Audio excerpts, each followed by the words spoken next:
A partir de este momento, compartimos la lectura sin comentarios del libro El conflicto de los siglos,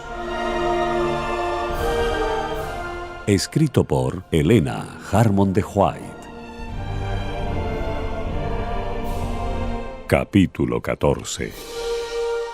En los Países Bajos y Escandinavia.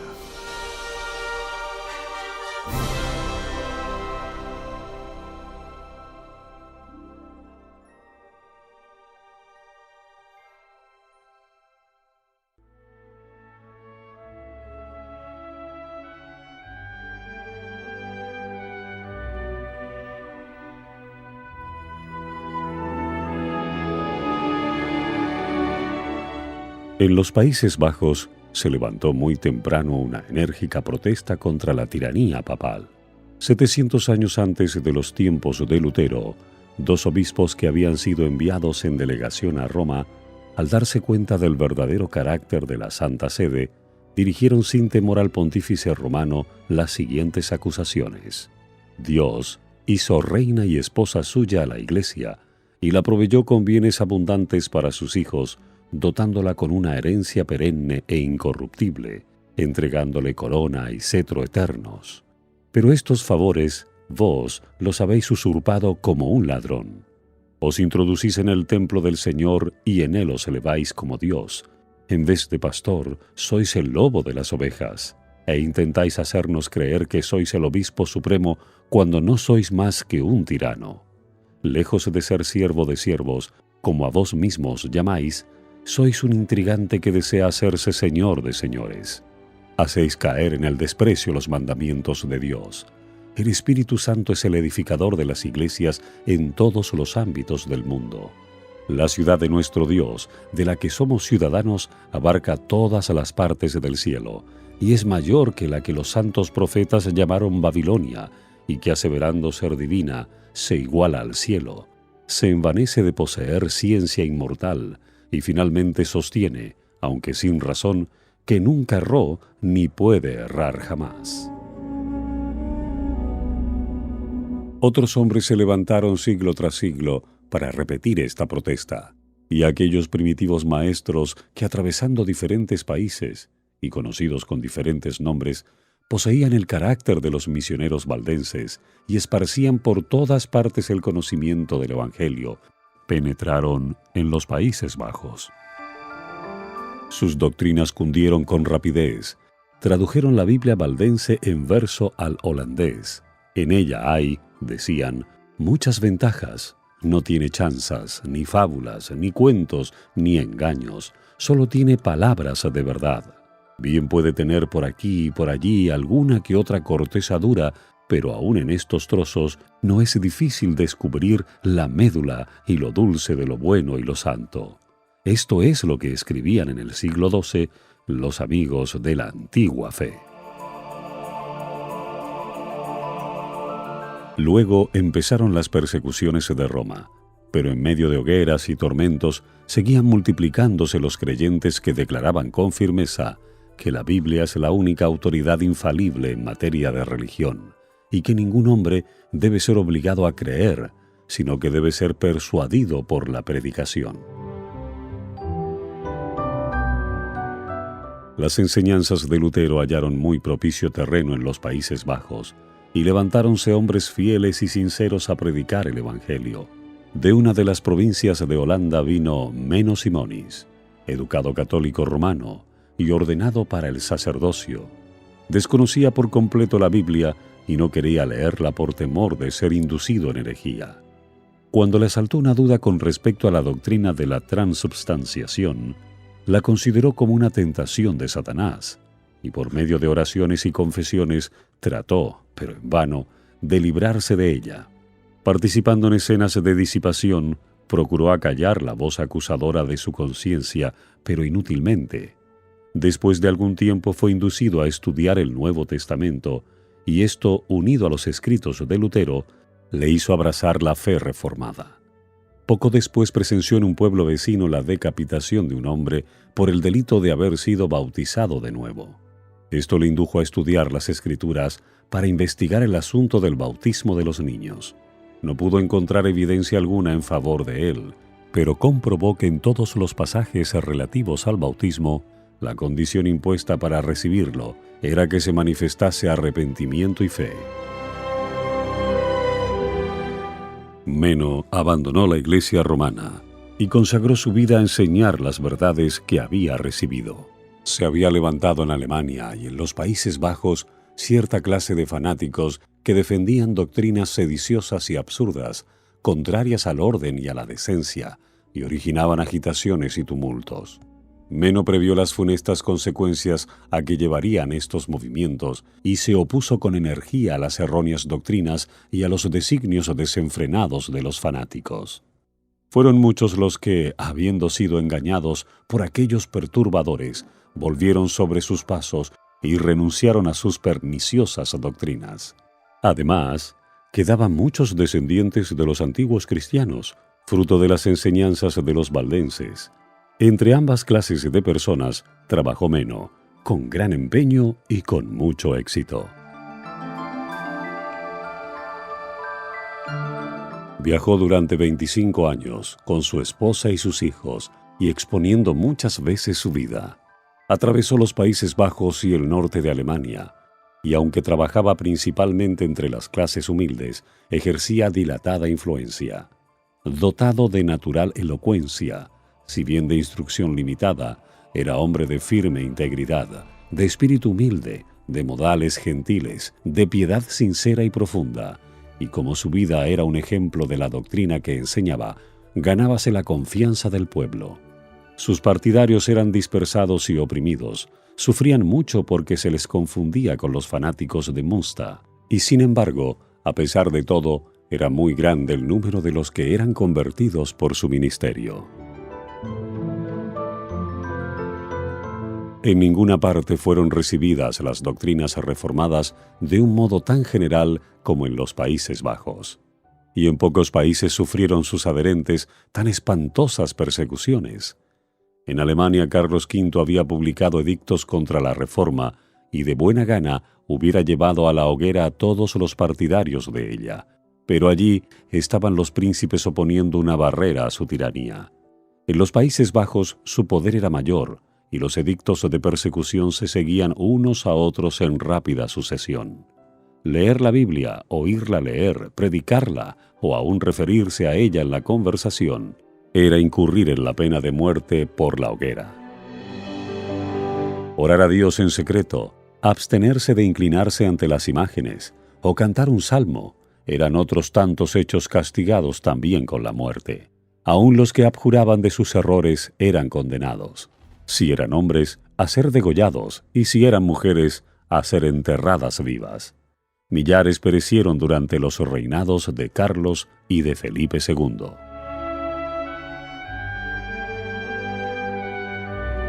En cierta ocasión llevaron ante los inquisidores a toda una familia, acusada de no oír misa y de adorar a Dios en su casa. Interrogado el hijo menor respecto de las prácticas de la familia, contestó: «Nos hincamos de rodillas y pedimos a Dios que ilumine nuestra mente y nos perdone nuestros pecados. Rogamos por nuestro soberano, porque su reinado sea próspero y su vida feliz. Pedimos también a Dios que guarde a nuestros magistrados». Algunos de los jueces quedaron hondamente conmovidos, pero, no obstante, el padre y uno de los hijos fueron condenados a la hoguera.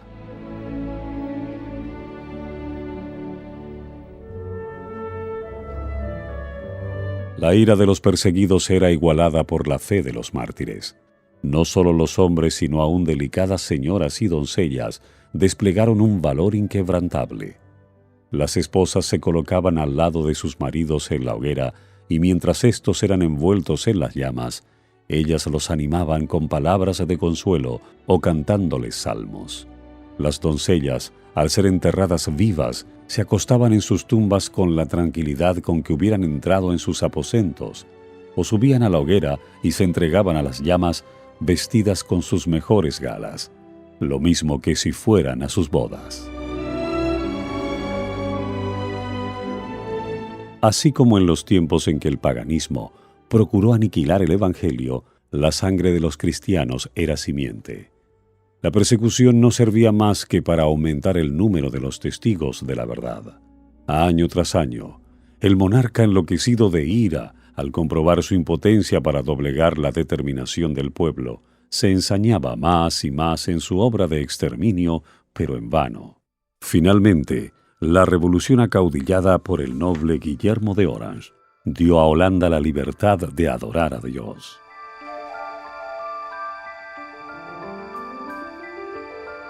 En las montañas del Piamonte, en las llanuras de Francia y en las costas de Holanda, el progreso del Evangelio era señalado con la sangre de sus discípulos. Pero en los países del norte halló pacífica entrada. Ciertos estudiantes de Wittenberg, al regresar a sus hogares, introdujeron la fe reformada en la península escandinava. La publicación de los escritos de Lutero ayudó a esparcir la luz. El pueblo rudo y sencillo del norte se alejó de la corrupción, de la pompa y de las supersticiones de Roma, para aceptar la pureza, la sencillez y las verdades vivificadoras de la Biblia.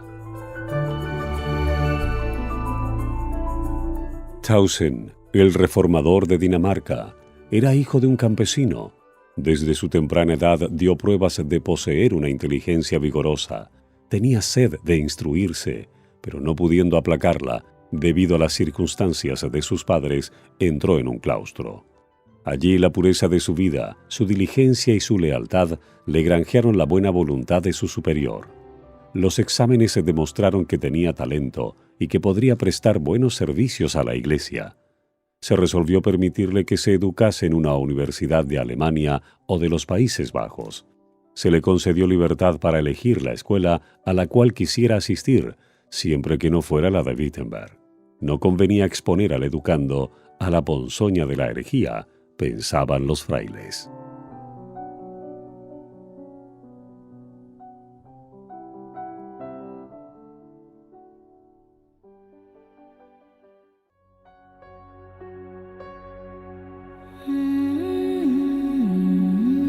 Estamos compartiendo la lectura sin comentarios del libro El conflicto de los siglos. Capítulo 14. En los Países Bajos y Escandinavia.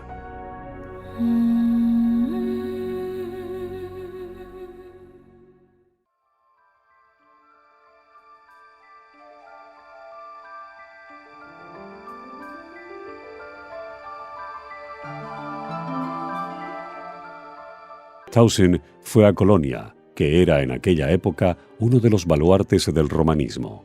Pronto le desagradó el misticismo de los maestros de la escuela. Por aquel mismo tiempo llegaron a sus manos los escritos de Lutero. Los leyó maravillado y deleitado, y sintió ardientes deseos de recibir instrucción personal del reformador. Pero no podía conseguirlo sin ofender a su superior monástico ni sin perder su sostén. Pronto tomó su resolución y se matriculó en la Universidad de Wittenberg. Cuando volvió de Dinamarca, se reintegró a su convento. Nadie le sospechaba contagiado de luteranismo. Tampoco reveló él su secreto, sino que se esforzó, sin despertar los prejuicios de sus compañeros, en conducirlos a una fe más pura y a una vida más santa. Abrió las Sagradas Escrituras y explicó el verdadero significado de sus doctrinas, y finalmente les predicó a Cristo como la justicia de los pecadores y su única esperanza de salvación. Grande fue la ira del prior, que había abrigado firmes esperanzas de que Tausen llegase a ser valiente defensor de Roma. Inmediatamente lo cambiaron a otro monasterio y lo confinaron en su celda bajo estricta vigilancia.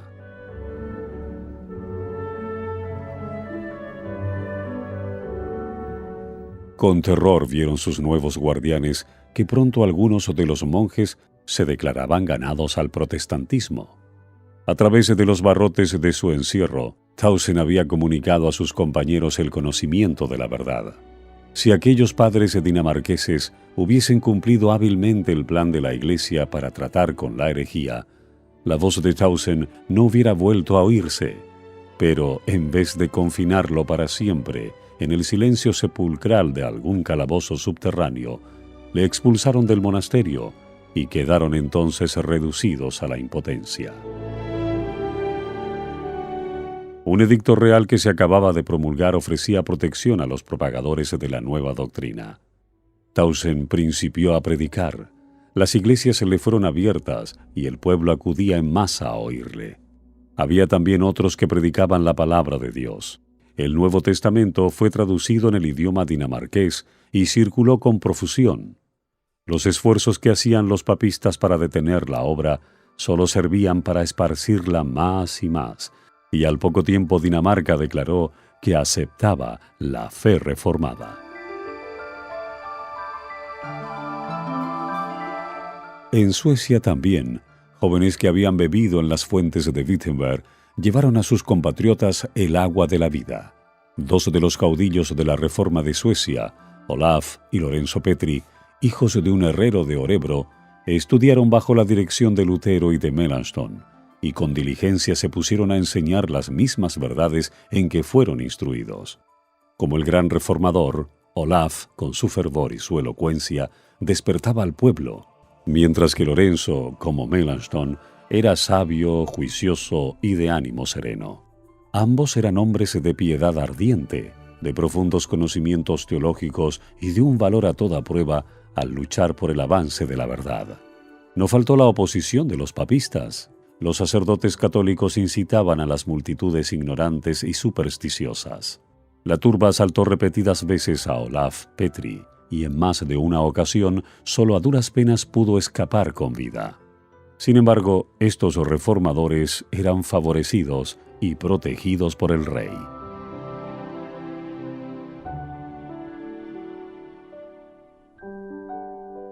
Bajo el dominio de la Iglesia romana, el pueblo quedaba sumido en la miseria y deprimido por la opresión.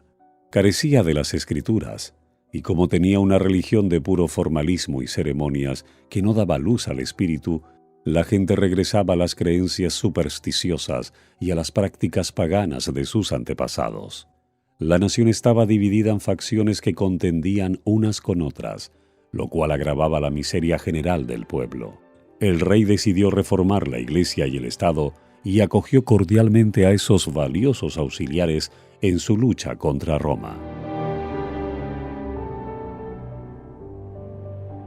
En presencia del monarca y de los hombres principales de Suecia, Olaf Petri defendió con mucha habilidad las doctrinas de la fe reformada contra los campeones del romanismo. Manifestó que las doctrinas de los padres de la Iglesia no debían aceptarse sino cuando concordasen con lo que dice la Sagrada Escritura, y que las doctrinas esenciales de la fe están expresadas en la Biblia de un modo claro y sencillo que todos pueden entender. Cristo dijo: «Mi enseñanza no es mía, sino de aquel que me envió». Juan 7:16. Y Pablo declaró que si predicara él otro evangelio que el que había recibido, sería anatema. Gálatas 1:8. Por lo tanto, preguntó el reformador, ¿cómo pueden otros formular dogmas a su antojo e imponerlos como cosas necesarias para la salvación?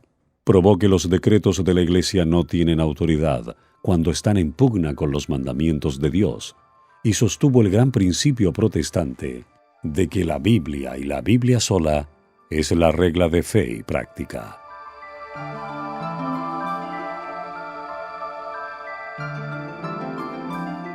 Este debate, si bien se desarrolló, es un escenario comparativamente oscuro. Sirve para dar a conocer la clase de hombres que formaban las filas de los reformadores. No eran controversistas ruidosos, sectarios e indoctos, sino hombres que habían estudiado la palabra de Dios y eran diestros en el manejo de las armas de que se habían provisto en la armería de la Biblia. En cuanto a erudición, estaban más adelantados que su época. Cuando nos fijamos en los brillantes centros de Wittenberg y Zurich, y en los nombres ilustres de Lutero y Melanchthon, de Zwinglio y Ecolampadio, se nos suele decir que estos eran los jefes del movimiento de la Reforma, y que sería de esperar en ellos un poder prodigioso y gran acopio de saber, pero que los subalternos no eran como ellos. Pues bien, Si echamos una mirada sobre el obscuro teatro de Suecia y, yendo de los maestros a los discípulos, nos fijamos en los humildes nombres de Olaf y Lorenzo Petri, ¿qué encontramos?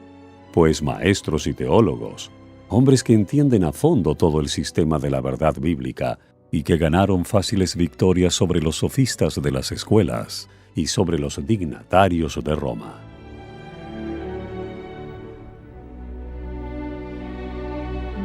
Como consecuencia de estas discusiones, el rey de Suecia aceptó la fe protestante y poco después la Asamblea Nacional se declaró también en favor de ella.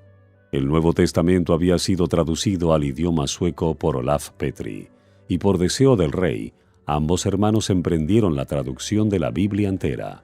De esta manera, el pueblo sueco recibió por primera vez la palabra de Dios en su propio idioma.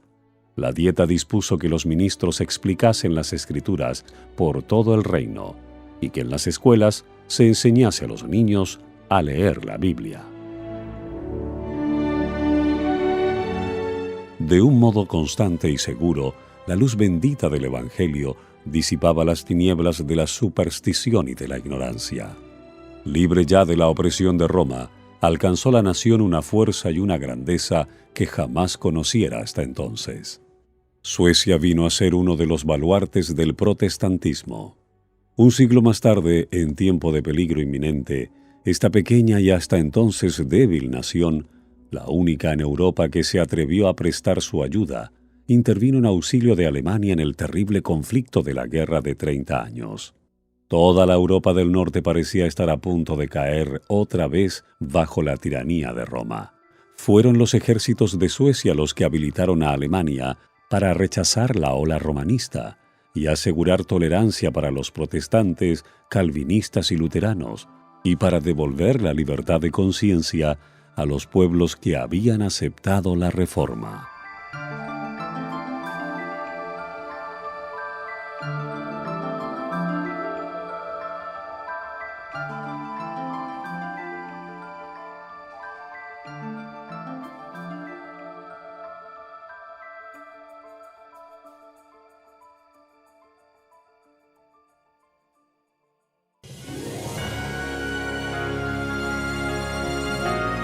Hasta aquí la lectura sin comentarios del libro El conflicto de los siglos, escrito por Helena Harmon de Huay.